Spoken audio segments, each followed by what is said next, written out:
Welcome, fans, to another fan forum on the Hannibal TV on YouTube. This is the show that you vote for via a poll. And this week we have something very interesting and a lot of proverbial meat on the bone. We're talking about old school pro wrestling themes, and that's going to bleed into some other areas too. So could be a double topic at the end of the day, but my name is Jack Kilby, Executive Vice President of Great North Wrestling, and I'm joined, as always, in the fan forum by the godfather of the Hannibal TV, Hannibal himself. Hannibal, how are you today?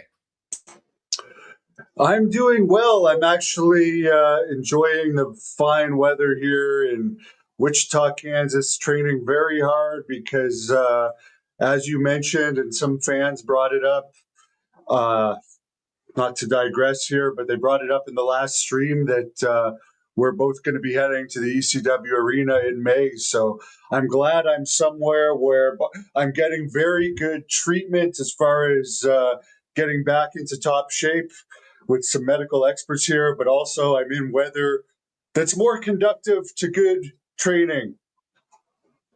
Well, yeah, here in Ontario, Canada, we've hit a definite cold snap. In Eastern Ontario, where I am, it's not a snow issue yet, but definitely turning cold and icy.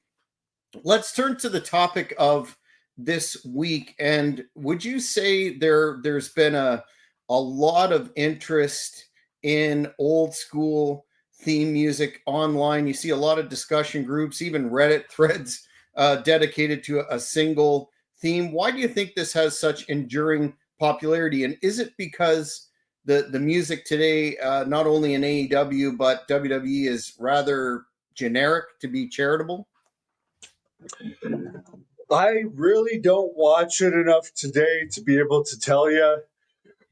But nothing stands out to me. I do watch enough clips, and I'm sure if there was a decent, well, I could tell you like the Joe Henry stuff was his music isn't that bad. That was the last thing I found that kind of stood out to me. That's not really my type of character. It's more of a goofy character, but I give him credit for his talent, and I think the what he has going there with the music is good. But other than that, I mean, I loved wrestling in the '80s and grew up with it. I could say legitimately, and some people might think I'm crazy for saying this, but Pile Driver might be my favorite album of all time of any type, just because I listened to it so much when I was a kid. Uh, I really loved it, and I loved we didn't have the internet, so you couldn't get the music like you can today for the younger fans watching. Like you could try and tape it when they were coming out, but you'd have the commentary. Or if you went to the shows, they'd have those little white tapes you could buy that had like 6 or 7 songs on them. Mm-hmm. But yeah, it was very hard to get the music of the wrestlers that you like, because for a while there they had like the Pile Driver album was actually themes, but the wrestling album, it wasn't all necessarily themes. There was some wrestlers singing on there just generally.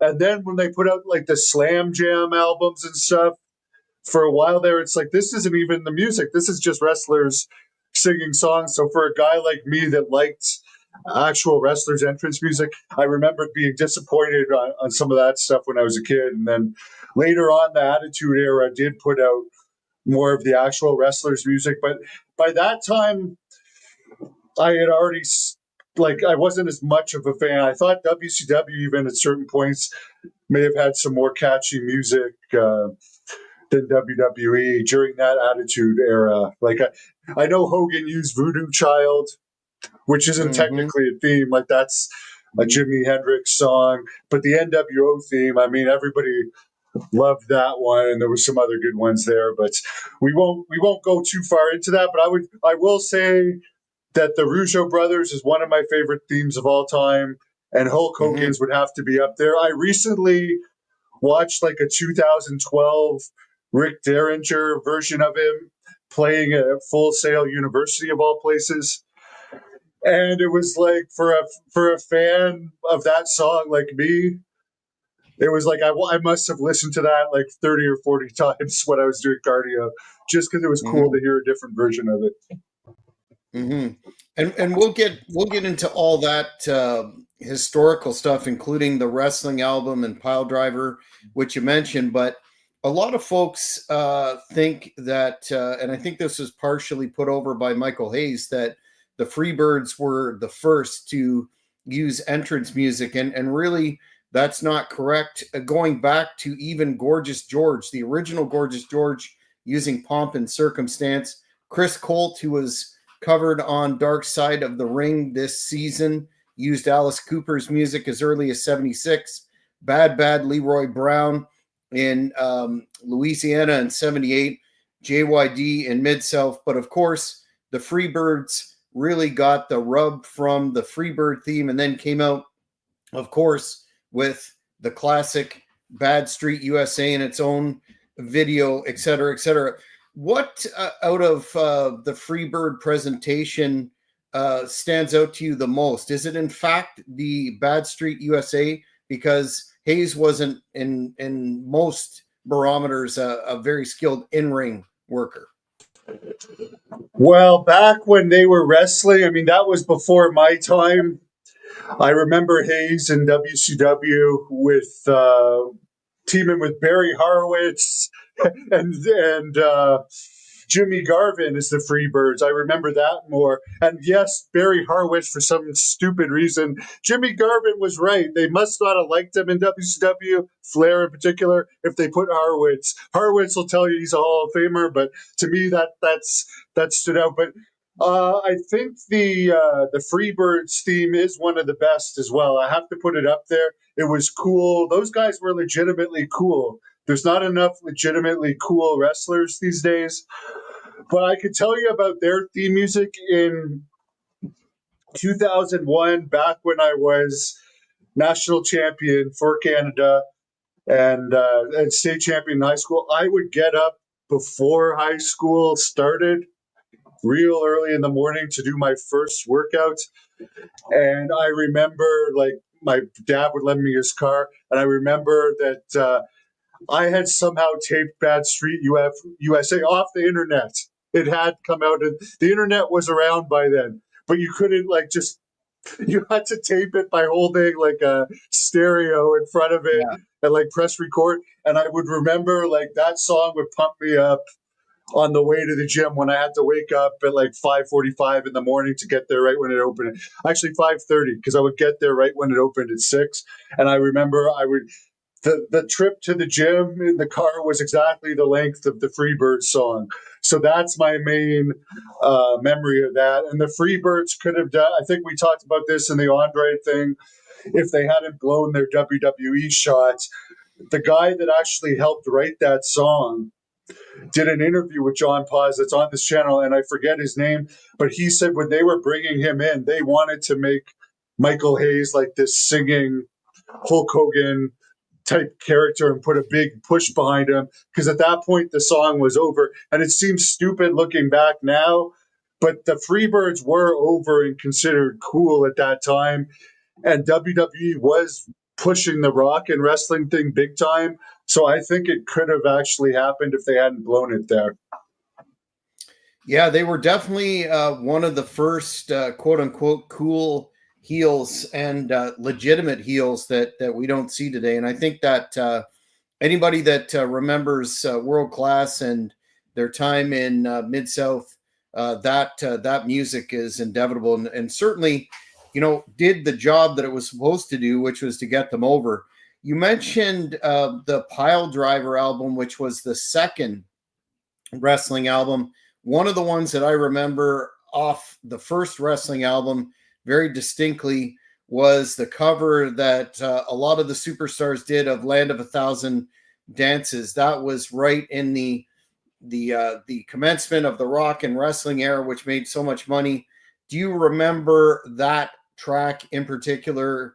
I know it's a little bit before your time, but do you remember how great that was with guys like the Sheik and others doing cameo bits? Yes, and I'll answer that in a second. But for the guy saying World of Sport had its own theme, yeah.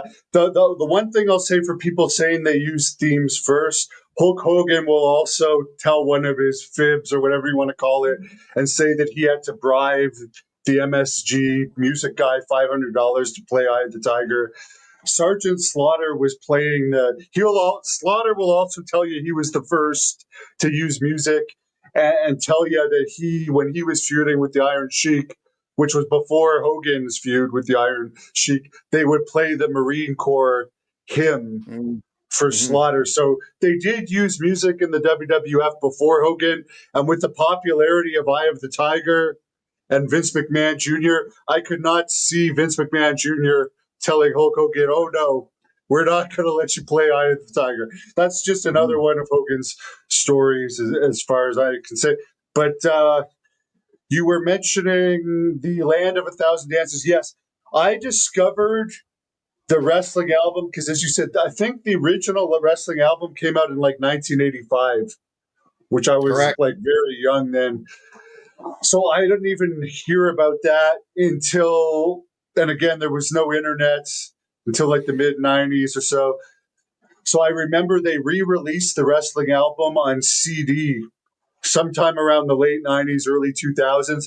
That's when I first heard the songs off the wrestling album. And I didn't think it was as good as the Driver album. I And the agree. interesting thing about the wrestling album is they have that Rocky-esque type song for Hulk Hogan on there listed as Hulk Hogan's music, the don da don one, Mm-hmm. which I think they also used as the cartoon WWF cartoon With the theme. crowd noise piped in.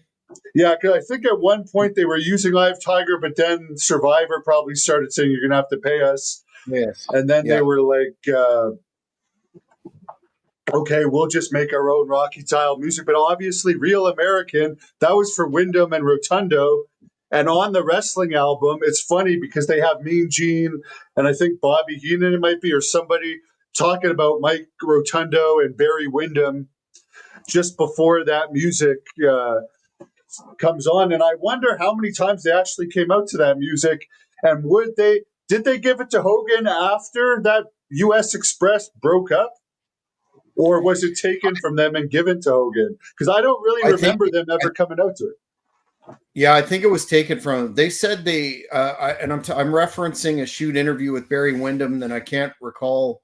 It was from a while ago, but he commented on that and said that it was they had it for about 3 weeks, and then it was given to Hogan, and no real reason why. And then the team, I guess, fell apart. It was around that time where um, they split up, but shortly before. But yeah, that's the one theme I think you're talking about is the Hulk Hogan rock and wrestling theme, very Rocky like with the piano and the Hulk crowd noise. That was there for a millisecond before Real American, between Eye of the Tiger and Real American. Yeah, and I notice now when WWE will replay old Hulk Hogan matches, sometimes they'll dub in that Rocky esque music for him. Sometimes they'll dub in Real American, but more often than not, for like the pre Real American ones, they'll use that that one. But yeah, I think for the wrestling album, there's nothing really that I guess Land of a Thousand Dances might be the best song from there. Um, What about there's some Stand Back? strange ones. Stand Back, the one for Andre that Vince Stand famously. Back was Pile Driver. Oh, was it Pile Driver? Okay, Yeah, there you go. yeah, What because did he you think sang of that that at the track? Slammies. Yeah, Yeah, embarrassingly, yes.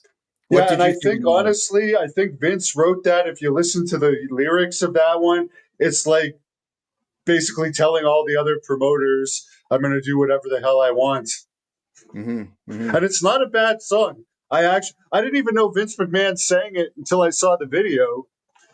Um, but yeah, I don't think there's any song that I don't like off the Pile Driver album. The one I don't like the most, honestly, and I'm sorry, Coco, is the actual Pile Driver song.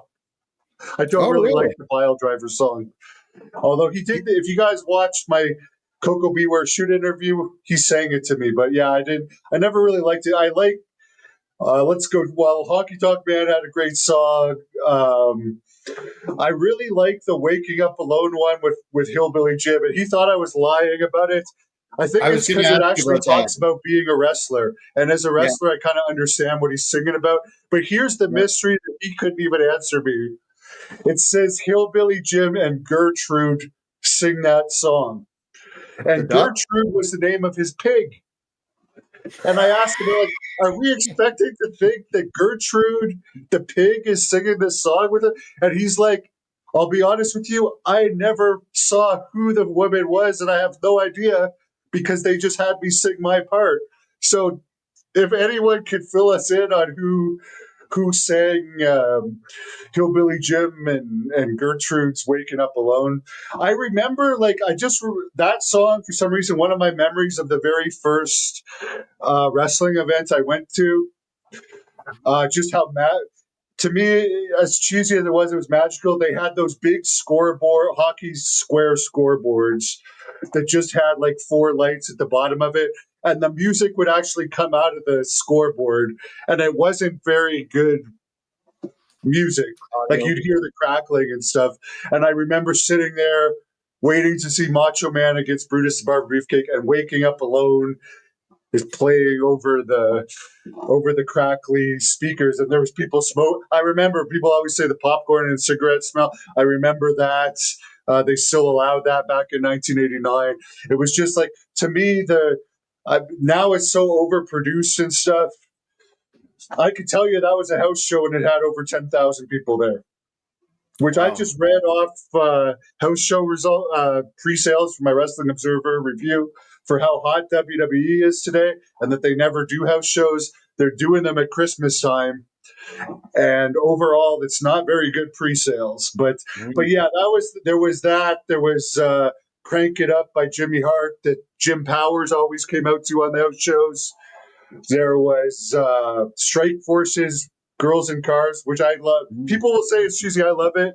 And I like the Mm. music video to it as well. There's actually Mm. a pile driver music video. We don't see Waking Up Alone on it. I remember when I always wanted to know who Gertrude was.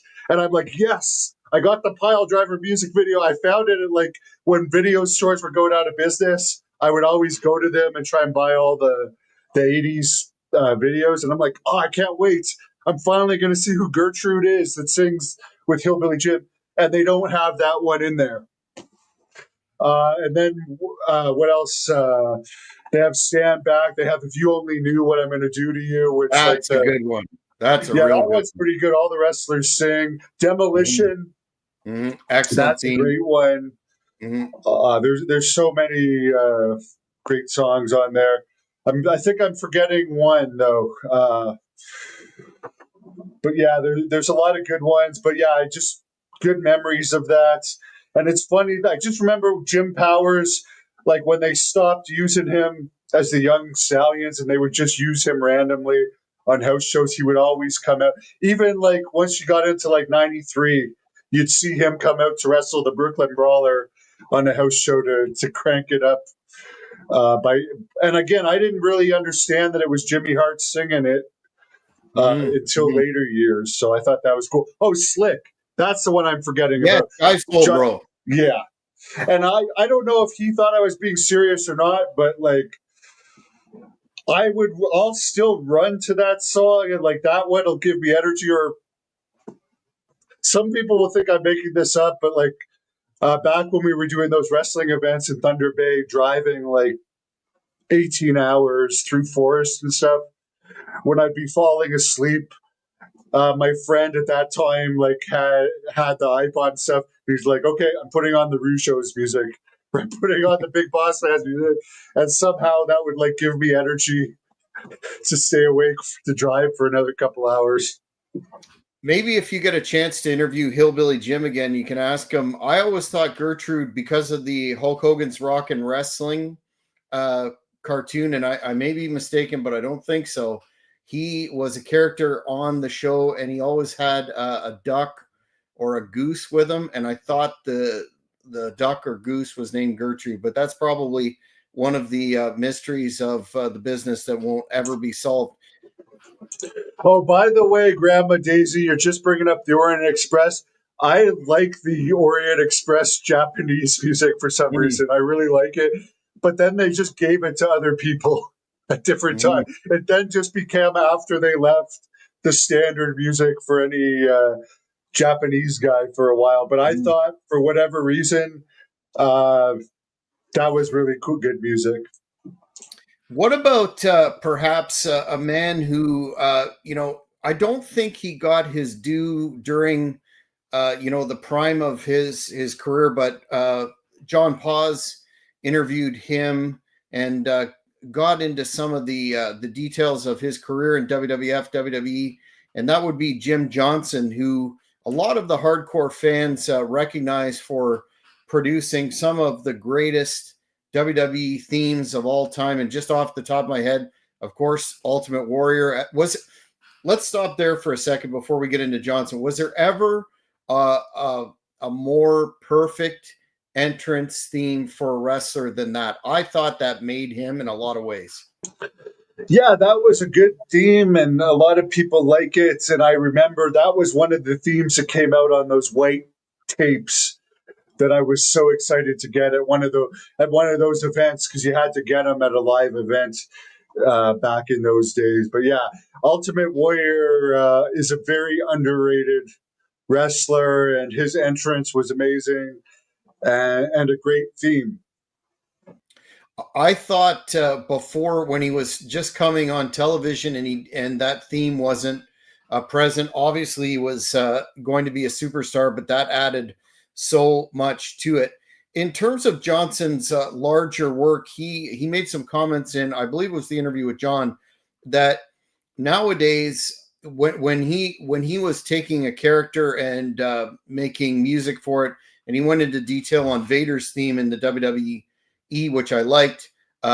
He went into great detail that he tried to connect the character to the audience and inspire emotion, of course, which would pop the crowd one way or another and get that wrestler over. And that's something that largely seems to be a lost art. And I can't understand why Tony Megabucks Khan hasn't hired Jim.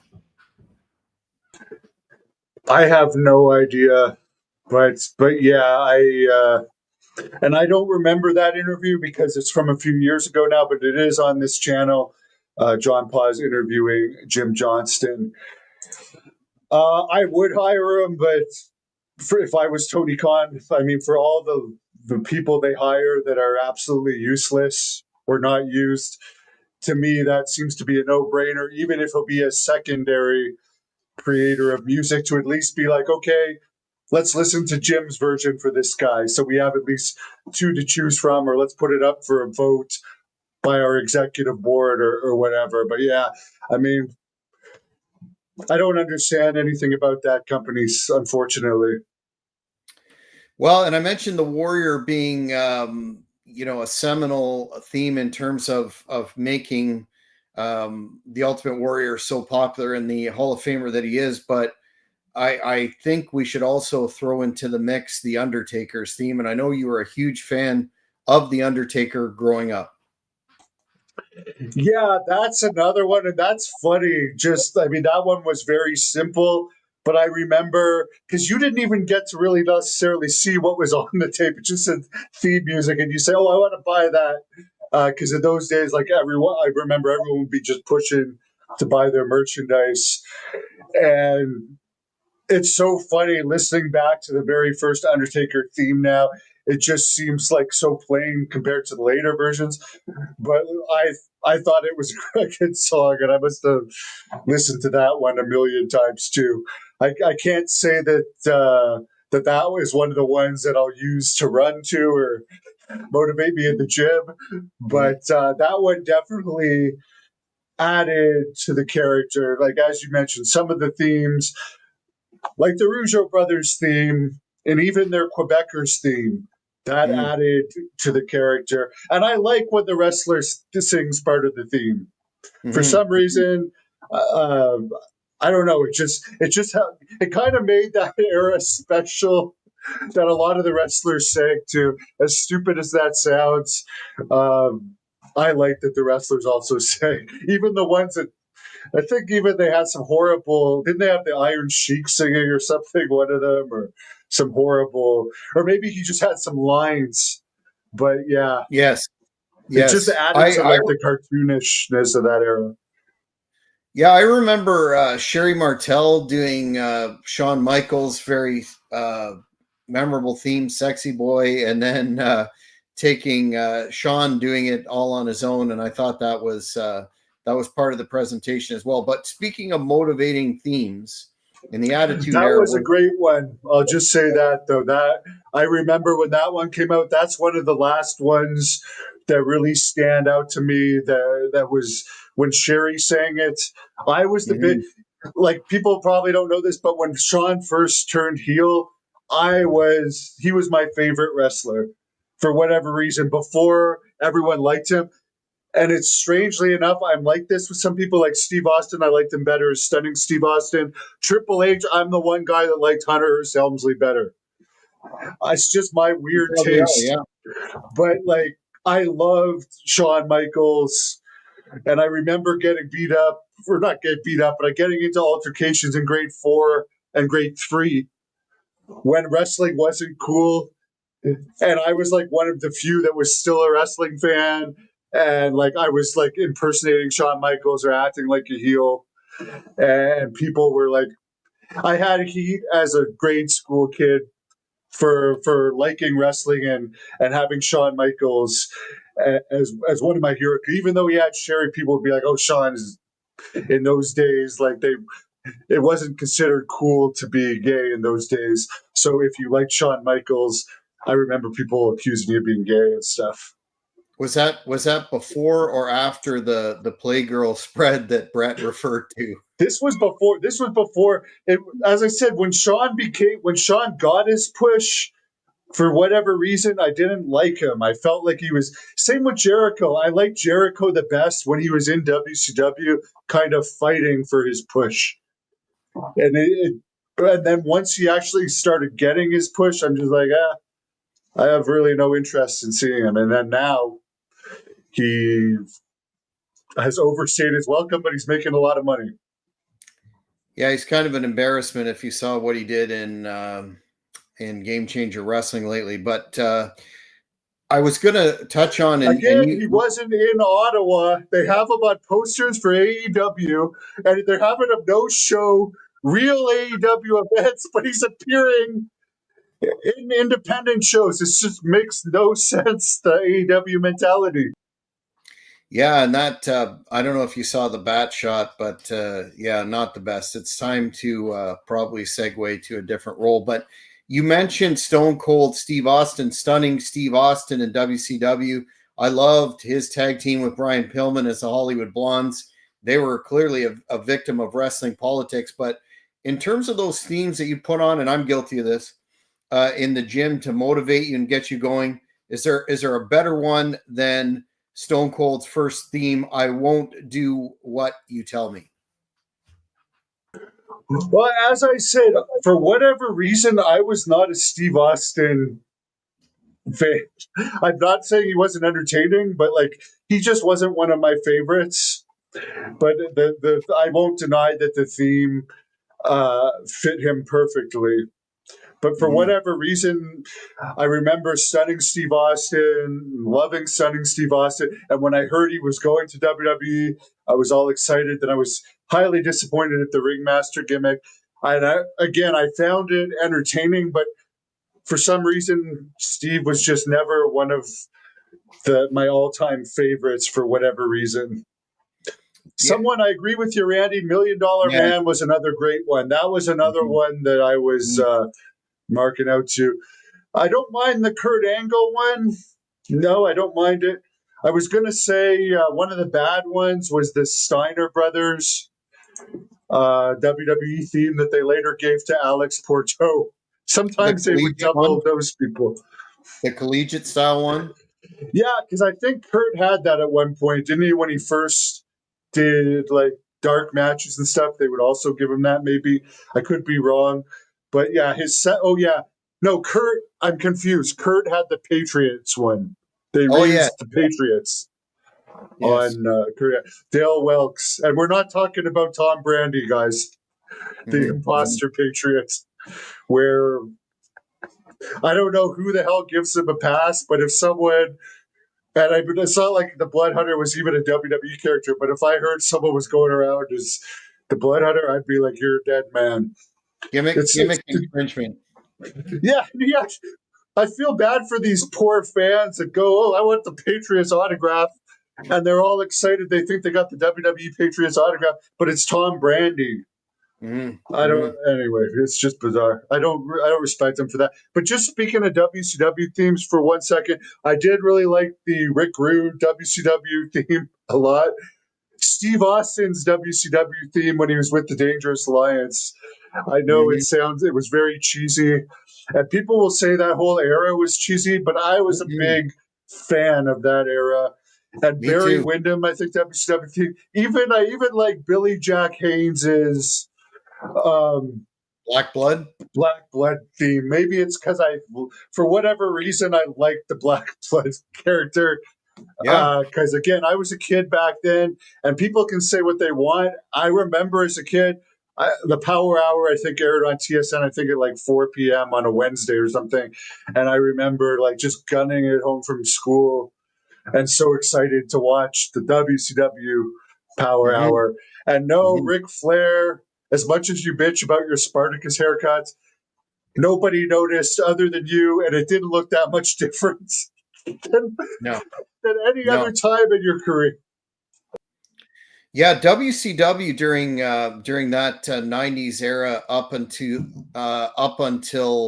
about '95. That is a very underrated era, in my opinion. And the music was definitely catchy. Steve What about? Regal's music. Again, Steve Regal is another guy, and I'm not talking about Mr. Electricity, talking about William Regal. I loved him in WCW, Mhm, and I mhm, loved mhm, his music. I think, I first became a Triple H fan when he was with Regal.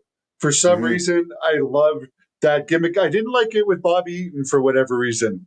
I am not a Bob. As much as everyone always puts Bobby Eaton over, he was boring as hell to me, and I'm sorry if that's blasphemy, but he looked boring, he wrestled boring, and his character always boring. But maybe the Steve Regal character with him may have been his best character to me. But I was a huge fan of that Steve Regal music and Haku's music as Ming. I mhm. remember getting in a huge fight with my family because my brother did not like when I would hum Haku's WCW music. And being an annoying big brother, I kept doing it one time, and they eventually like really went overboard with me, and it pissed me off so much that I actually walked an hour and a half to my grandmother's house and spent the night with my grandmother because I'm like, give me a break.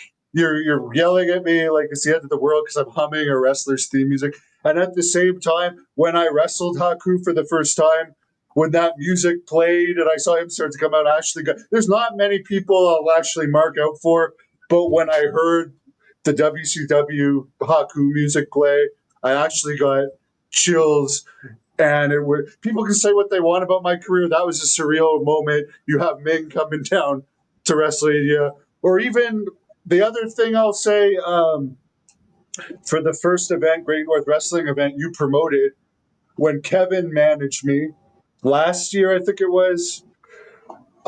Yep. And I May came out the to the 3rd. Dungeon of Doom music with Kevin Yeah. managing me. It's like, Yeah. man, how cool is this? Like, this is a dream Mhm, come true. And the Blood Hunter would have been perfect for the Dungeon of Doom. And it just looked, for me, it was a dream come true to have that because he managed me mhm. before, but for whatever reason, it was just other music or no music used. But to just have that one experience of coming out to the Dungeon of Doom with Kevin, I mean, God bless him. He passed away, but I'm glad he didn't have to suffer too much. But that was another cool moment as a Dungeon of Doom fan. Yes, as a kid, I liked it. Yeah, and that was a hell of a match too against Cowboy James Storm. And I don't have much TNA on here for obvious reasons, but I always liked "Sorry About Your Damn Luck," and when he came out to face the Blood Hunter with that music. It was quite a proud artistic accomplishment for myself. The only thing we forgot was the beer, but such as it may be. What about WCW in that era? We'd be remiss if we didn't mention a guy that I interview. I know you've interviewed him, and I interviewed him last about 6 months ago. That would be American Males and Marcus Bagwell and Scotty Riggs. Yeah, Buff Bagwell, who Scorpio will tell you he'll put up a figure like this, I guess, when he's talking about Bagwell. That's what he said on Dark Side of the Ring, anyways. But yeah, I actually like the American Males theme music, to be honest with you. Again, for some reason, it was cheesy back then, but like, The clap, I the don't know. I audience had no problem participation. with the American Males. I had no No, problem with this. I thought it was good. I mean, they I'm were a not good going to say I band. was a fan, but it fit into the era, and Mhm. they. I have no issues with them, and the music was very catchy. Arn Anderson had a bunch of WCW themes.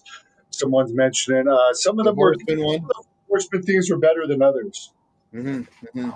Speaking of old school themes in WCW/NWA, this one goes a little bit past that. But do you remember when your friend, the late Sid Vicious, who we lost this year, teamed with Danny Spivey as the Skyscrapers, and they came out to China White by the Scorpions? I thought that was the best thing ever, being a huge Scorpions fan even back then. Unfortunately, it didn't last long. Yeah, because there was a time before Royal. I think the Crockett's were probably not worrying about royalties, but as WCW took over, then they realized it could get sued over stuff like that. But yeah, I did not know the Scorpions then, but I remember that song. The other thing was I didn't know Iron Man either until the Road Warrior. I always knew it as in AWA. I'm like, wow, the Road Warriors theme is really cool. I didn't even know who Ozzy was when I was a kid. I just thought, oh, the Road Warriors have awesome theme music, and then later I found out about that. Ivan, I agree. Carrie Von Erichs was really cool, and I'm still in shock. Lacey doesn't even know her own father's music. For the copied themes, I think DDP had a copied one too, didn't he? Like Smells Like Teen Spirit, it was so obvious. I think they changed a note. Self High Five, it was called.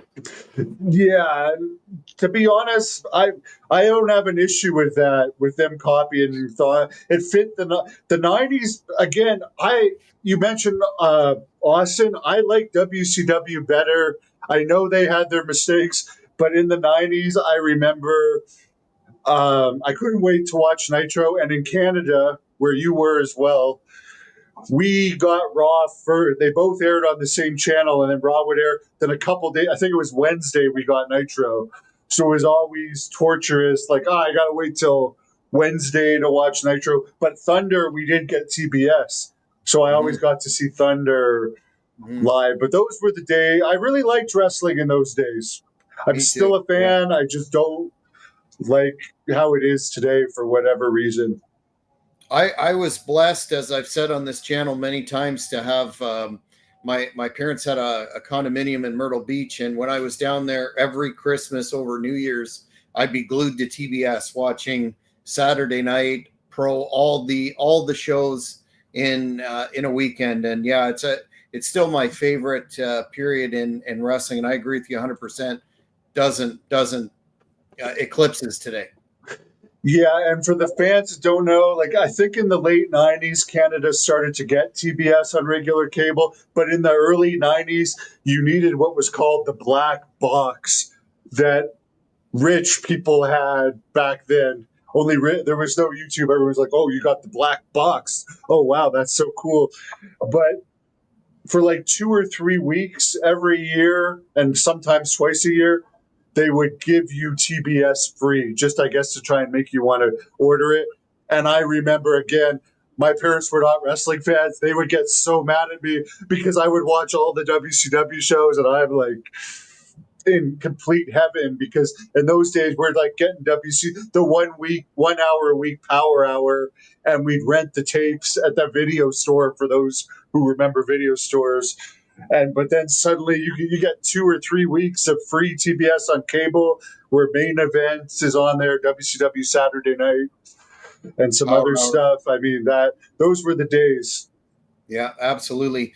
Speaking of a guy that you know well, that you've interviewed, that you've faced, that you've had up in Great North Wrestling, kind of a unique theme, but I really liked it. What about Scott Steiner's "Holla If You Hear Me" with the police sirens going on for 3 minutes and 23 seconds?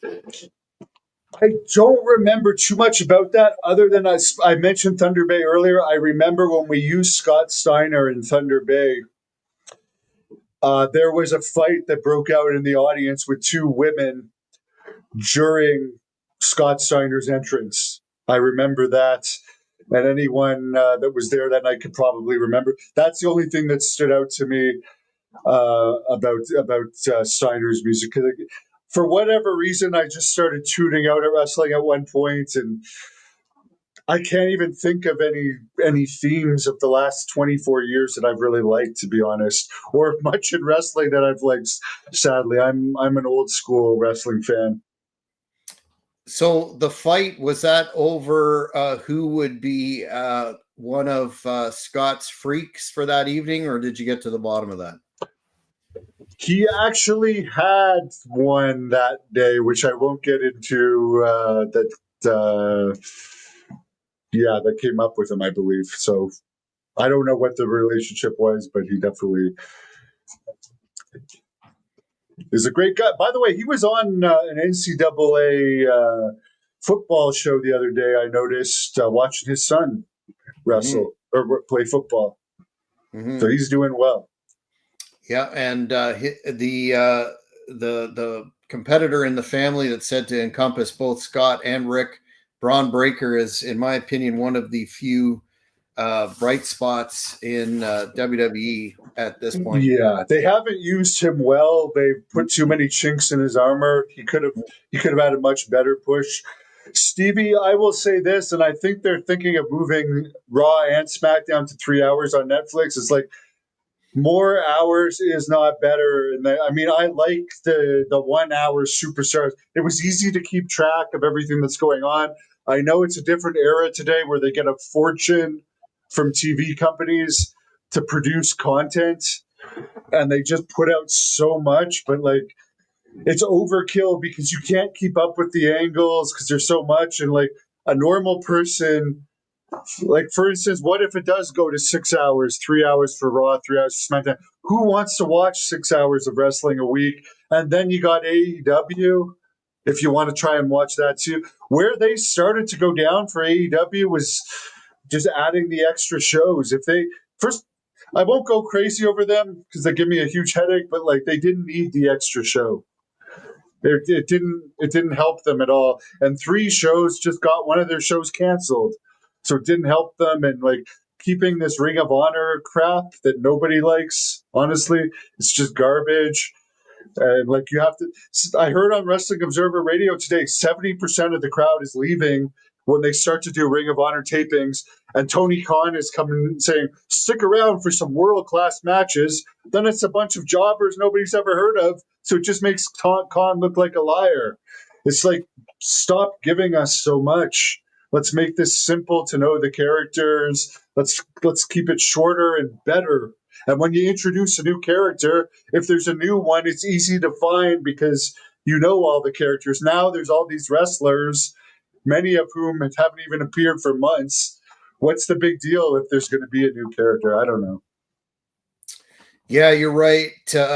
I went to 3 live AEW events this year in Ottawa, Toronto, and Springfield, Massachusetts, and it was like a bomb scare at the 10 o'clock hour when Tony came out and said, "Stay around for Ring of Honor talent." It's just too much, and it's not working. But I wanted to harken back to something that you said at the start. You mentioned that you are going to be making your ECW 2300 arena debut next year for the TWA One and Done show, where I'm going to have the honor of managing you, and you're going to probably end the career of Super Crazy. But ECW was infamous for the original ECW for using unlicensed music, and particularly the central role that played when they were a struggling promotion, less production values, et cetera, et cetera. And Paul Heyman indicates that was, if he didn't have a lawyer for a father, he would have been sued into oblivion. But did you watch the original ECW back in the day through tapes or otherwise? I only remember the TNN stuff, and I remember like the first I saw of ECW. I was reading about it in the magazines big time because I watched got the magazine. The first glimpse of it I had was at that Survivor Series in Montreal. They were selling a tape of Steve Austin that was going to contain some footage of Austin and ECW, and the only reason I bought it was because holy crap, because it wasn't in video stores back then, and I didn't even know tape trading existed. The first real glimpse of something legitimate I saw was that Steve Austin ECW promo from that tape. But no, I mean, I'm a fan of all those ECW guys because I've seen it as time has gone on. I can't say I was really a fan at the time, but it had a great mystique to it because maybe it's good that we didn't see it all because they also had some underwhelming stuff. But you would hear about all the crazy stuff that was going on and the stuff that you would see was pretty good overall. But I'll be honest, I did as a huge wrestling fan at the time when the TNN show started. I didn't even like the TNN show that much. I was very underwhelmed by it. But Well, the ECW wrestlers, I like mostly all of them, mhm. and I'm friends with a lot of them, and I think I would have fit in well there. And the regular overlord, I don't know if Gangrel was ever in ECW. He certainly could have been because he's very tough and hardcore. And I will say, yeah, he had one of the better, more modern themes, and a lot of people say that. Yeah, I agree with that, and that's one that some of the fans submitted in advance. The Brood music being super memorable. In ECW though, I want to get your impression of the controversy. The Sandman, of course, Enter Sandman through the crowd, super over, really made his career. Defined the split between the Mister Sandman character, the surfer, to the beer swilling, chain smoking lunatic. And then, do you remember how disappointed the fans were when he went to WWE ECW? And they obviously didn't want to pay. They're not like Tony, I guess. They didn't want to pay Metallica X number of millions of dollars, and they came up with their own theme for him, and there was a lot of disappointment. What are your thoughts on that? I think it would have been worth it for him. Like in some cases, it's not worth it. In some cases, I know, like for instance, I know Tony Khan made a big deal that he bought November Rain, but hardly anyone saw the actual video because they didn't publicize the video. We heard more about that he bought the song, honestly, and anyone can agree with me on this because it's true, than anyone that actually saw the video. So I'm not actually against it because I remember Shane Douglas had, I forget exactly what he came out to too, but Shane Douglas had a good hair metal theme. But I do think they hugely dropped the ball with Sandman in WWE. He would have been worth getting the Enter Sandman music because in WWE, as bad as their ECW was, I would still rather watch that than a lot of this stuff today, such as Yeah, Kevin Owens against Cody Rhodes, and the ratings reflected that for Saturday Night Main Event. But um, Sandman was over. Like when he came out and beat up the zombie, who was a guy named Tim Arson that I was friends with, he ended up killing himself. One of the wrestler suicides, but like that was a good moment. That's a moment people remember from ECW, and it went downhill from there. It totally mm-hmm. went downhill from there. People complained about the zombie thing. I don't think it was that bad, but it did go downhill from there to the point where they were using people that never would have been in the original ECW, and then they're bringing in like a lot of the ECW guys that were lower card and not really over, but not the top ECW guys in a lot of cases, like Shane Douglas. Shane Douglas, I mean, I know he had a lot of heat, but he would have been a good guy to use there. But again, he wouldn't have had the song. And I know I could sing you the lyrics of the song, but I I forget know what it. it is. I know What it. is it? Perfect Strangers by Deep Purple. It's Oh, there awesome. you go. Yeah. Yeah, it was Yeah. a great. Yeah, that's on the list. And then, of course, you had the really seminal work for New Jack, and that was kind of not kind of, I guess it was revolutionary when he came out to Natural Born Killers, sorry, by Ice Cube, and it played through the entire match. Do you remember then or since seeing that, or what are your thoughts of that during the whole match? I honestly don't remember it. I know you got a few years on me, so I think when you would have been like more of an age where you could actually get more access to ECW if you I wanted was it. there. Where I was still more of a kid, so I didn't really have access to it in those days. Did you ever see a match where he came? Well, basically, he came out when he was with Mustafa, who you interviewed several times, and by himself. And Natural Born Killers played the entire match. At the time, I thought it was distracting, a little overboard. Yeah, I don't really like the idea of music playing in matches. I will say one of the reasons, now that you mentioned my first view seeing of ECW, I think one of the reasons Beyond the Mat did so well too was because that was a lot of people's first glimpse into ECW. And that was my first introduction to New Jack. And then it was years later I heard about the mass transit thing. But again, before YouTube, it was just like any incident you wouldn't even know it was real or not because you couldn't just see the video on the internet. Mm. Um, 'Cause to my knowledge, I think I remember seeing YouTube for the first time around 2005. Personally, that's when I actually remember, and then later on, people started pirating YouTube interviews on there, uh, and we get some confirmation on these stories because even with Brody, I think he's more famous now than ever, and his story is more known now than ever because you would have to actually buy a DVD to get a shoot interview DVDs, which really most people didn't even know existed. You'd have to be a smart to know. Mm. I Mm. remember Harry Smith was the first one who I interviewed a couple days ago. He had a collection of RF video shoot interviews, and he would lend them to me when I knew him in Stampede Wrestling. I had never even heard of them, and of course, Harry, a super fan within the business, knew. But yeah, you'd have to be a real insider to even know that that type of stuff existed back then. Yeah, and the first so-called shoot interview was apparently Eddie Gilbert in the early '90s, if I'm not mistaken, or in and around there. But some of the fans sent their favorite themes in. I just want to mention them along the lines of ECW. We've mentioned a couple of them. Uh, One of the most favored ones is "This Is Extreme" by Harry Slash. That was his original composition. I've interviewed him on this channel. Great guy. He also did Sabu's theme, Hookah, which is, of course, memorable to this day.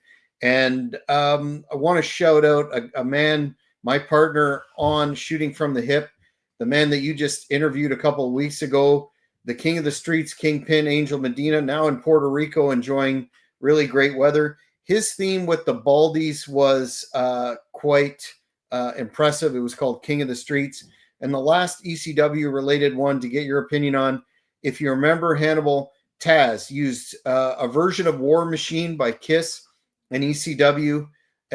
Beat Me If You Can, Survive If I Let You, and then the WWE theme, WWF theme. What do you, if you have any thoughts on that? Because fans debate that to this day as well. Yeah, Taz is one of those guys that you heard all the mystique about in ECW, and really, when he went to WWE, you could see he wasn't very big, and like he never really got over huge in WWE. He's one of the lucky ones. He's had a job for 6 years in AEW, and is probably very, very well off.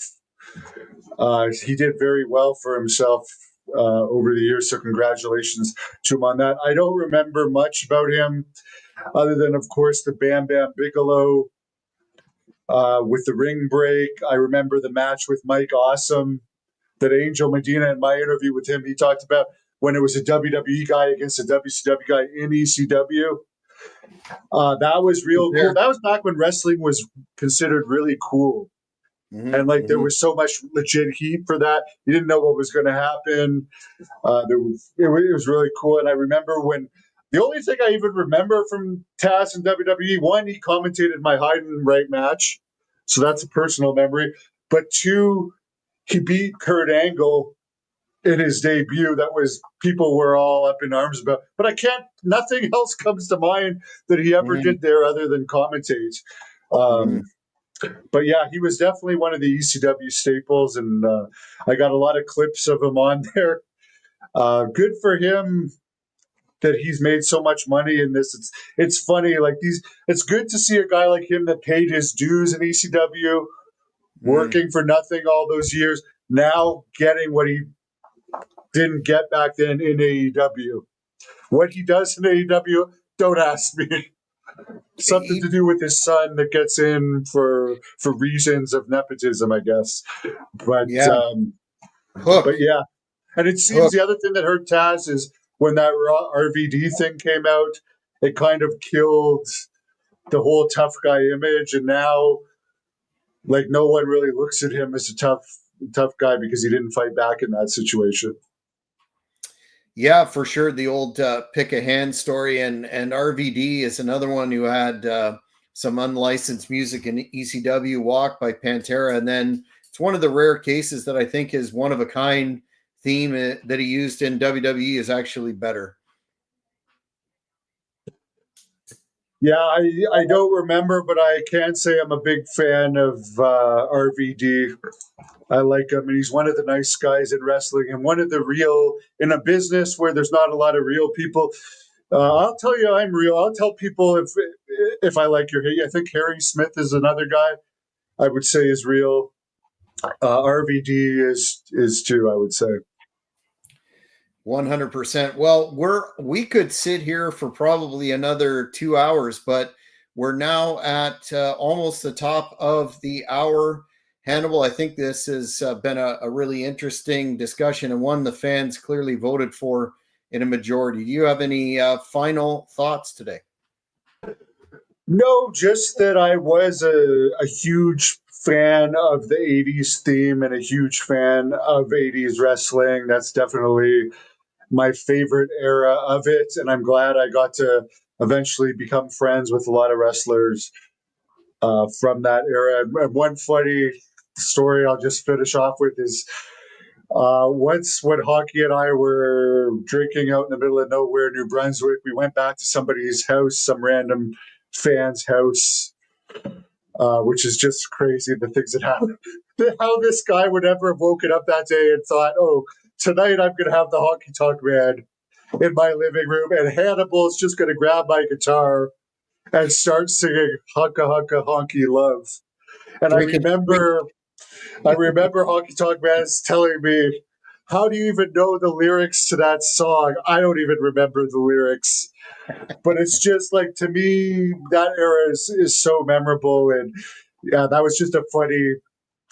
I'm serenading Honky Tonk Man with that song when I'm wasted at this fan's house in the middle of a forest somewhere in nowhere, New Brunswick. So the funny adventures we have on the road.